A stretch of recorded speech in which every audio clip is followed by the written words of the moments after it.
Olá, tudo bem? Num dos nossos primeiros contatos, né, eu apresentei um vídeo que falava sobre causalidade, falando das histórias. E hoje eu quero compartilhar um pouquinho com vocês um outro aspecto das narrativas. Muita gente pensa que a produção de texto está relacionada a escrever o texto. E com as crianças que ainda não sabem escrever, como é que se faz? Pois é. Então nós vamos conversar um pouquinho hoje sobre o esquema narrativo. A primeira coisa, a narrativa é um esquema. Tanto é que quando a gente termina uma história e diz eles viveram felizes para sempre, a criança diz conta de novo. O que quer dizer isso, conta de novo? Significa que ela entendeu que a história terminou. E quando nós começamos às vezes, com a expressão era uma vez, todos sabem que nós vamos contar um conto. Pois é. E pensando nessas crianças, que já deveriam na educação infantil ter bastante contato com narrativa, saber recontar narrativa, saber criar narrativas, A gente esperaria o quê? Que eles chegassem nos primeiros anos do ensino fundamental, com esse esquema internalizado, desenvolvido, e aí já podendo produzir as suas histórias. Então, o primeiro passo para compreender tudo isso é ler histórias, analisar e discutir. O que eu vou compartilhar hoje com vocês, parte do esquema do Steinlen, que era do Rumelhart e que eles então reformularam, e ali eles incluem os aspectos sintáticos e semânticos, E também a gente vai perceber o seguinte, que a história ela tem dois grandes aspectos. Um aspecto é o dinâmico, que são os episódios, as ações que vão desenrolando, e outros são os aspectos estáticos. E é mais sobre esse aspecto estático que eu quero conversar hoje. Então, quando a gente pega, Por exemplo, onde é que vocês vão encontrar isso? Nesse livro aqui, que é meio antiguinho, vocês vão encontrar o texto, a introdução à psicolinguística da professora Leonor Scler Cabral, que foi minha orientadora. Vocês vão encontrar o esquema do Steinlen, E a versão modificada pela professora Leonor e pela professora Lone. Mas vocês também, se digitarem Steinlen, vocês vão achar o texto original em inglês, ou podem me escrever e eu envio o texto, ou envio o esquema para vocês, fiquem bem à vontade, para poder, então, compreender um pouco mais a narrativa. É isso que falta, o professor tem uma formação teórica para que ele dê conta dessa estrutura narrativa, A minha experiência nos anos finais, como eu já comentei no vídeo sobre a causalidade, tem mostrado que os alunos escrevem histórias muito curtas, que eles não desenvolvem as ações, que eles não problematizam, e por isso ficam histórias muito sem graça. Então, aqui na página 88, o meu já está todo riscadinho, a gente encontra o quê? A gente encontra um esquema. Eu queria que vocês olhassem bem essa parte inicial, que fala que uma história, ela permite, Uma história, ela permite o cenário e um sistema de episódios. Hoje eu quero falar sobre o cenário, e que foi um aspecto bastante importante. Então, o que entra nesse cenário? Nesse cenário vão entrar estados e vão entrar atividades, Eu fiz uma experiência com as professoras de primeiro e segundos anos, elas fizeram com seus alunos e foi muito interessante as histórias que as crianças produziram. Então foram mais de 30 dias construindo a história, ninguém escreveu a princípio. Então na minha primeira experiência com elas, eu entreguei uma folha em branco.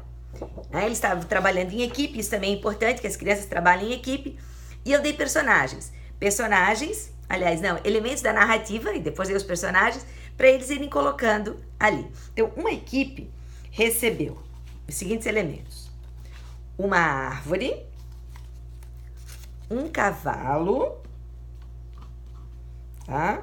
recebeu flores, tinha mais de uma, recebeu um pacotinho de presente e recebeu um elemento que não tinha muito a ver com o contexto, que era uma chave. Então, eles organizaram todos esses elementos no cenário. À medida que eles foram organizando, eles já foram discutindo por que estariam ali. Então, quando eles colocam esses elementos, a gente já percebe o quê? Uma história que vai ter um mistério, uma história que envolve elementos da natureza, que envolve animais. Uma outra equipe ganhou um outro elemento.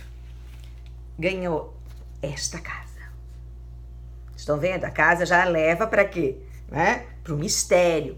Do lado da casa também tinha uma árvore, só que era uma árvore diferente da anterior. Então a gente já vai compondo o quê? É um cenário mais de terror, de mistério. A lua, a vassoura, que já vai indicar o quê? Provavelmente o personagem. Tinha uma estrela nesse céu e tinha um relógio, né? Um elemento um pouco diferente que vai dar o tempo da narrativa e tinha uma coroa. Então eles tinham que organizar esses elementos dentro do cenário e à medida que eles iam trabalhando, eles já iam pensando que história surgiria a partir dali. Uma outra equipe teve que montar uma cozinha. Eu vou mostrar para vocês. Eu dei um tecidinho, a maioria botou isso como cortina, um balcãozinho, né? Tinha também, né? Outro armarinho, tinha fogão, tinha geladeira, até aí tudo bem. Mas também tinha um envelope, provavelmente aqui dentro uma carta. E mais um elemento, tinha um anel. Então, esses elementos também foram discutidos pelas equipes para eles poderem começar a pensar na história. Então, assim, o que acontece? Qual é o papel do cenário? O cenário, ele introduz os personagens, né? E a gente vai perceber que o personagem está ali. Qual é a atividade que ele faz ou qual é o estado dele. Por exemplo, nesse último que eu apresentei, posso colocar ali uma avó cozinhando, né? E posso colocar ela feliz, mas também colocá-la fazendo alguma ação. Por exemplo, ela é cozinheira, né? Podemos também pensar, né, na história onde a gente tinha esta casa aqui, podemos pensar que quem mora aqui é uma bruxa. Mas também nós podemos pensar que quem mora aqui é uma senhora idosa, abandonada, que está muito triste. Então esse é o estado dela.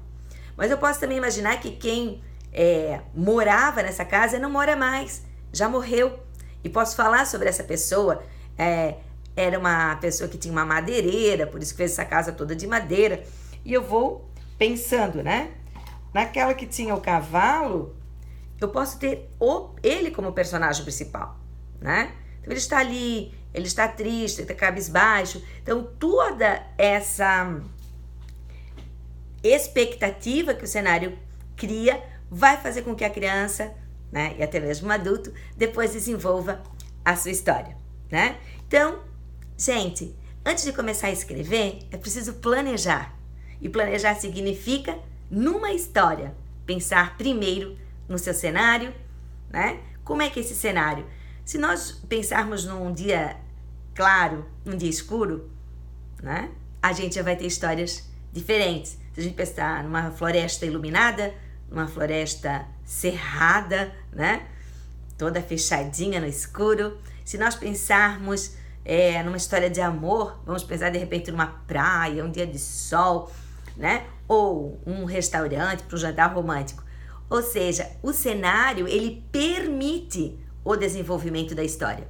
Então, muitas vezes nós começamos a história sem descrever o personagem que está aí e muito menos sem trabalhar com esse cenário. Então, fica aqui a sugestão, explore bem o cenário, todos os seus elementos e as implicações desse, para que depois as ações entrem ali. Desejo que nesse finalzinho de ano, né, nós estamos agora em dezembro de 2018, que vocês consigam fazer atividades que deixem as crianças ainda com muita vontade de ler e de escrever. Vamos ficando por aqui, um grande abraço.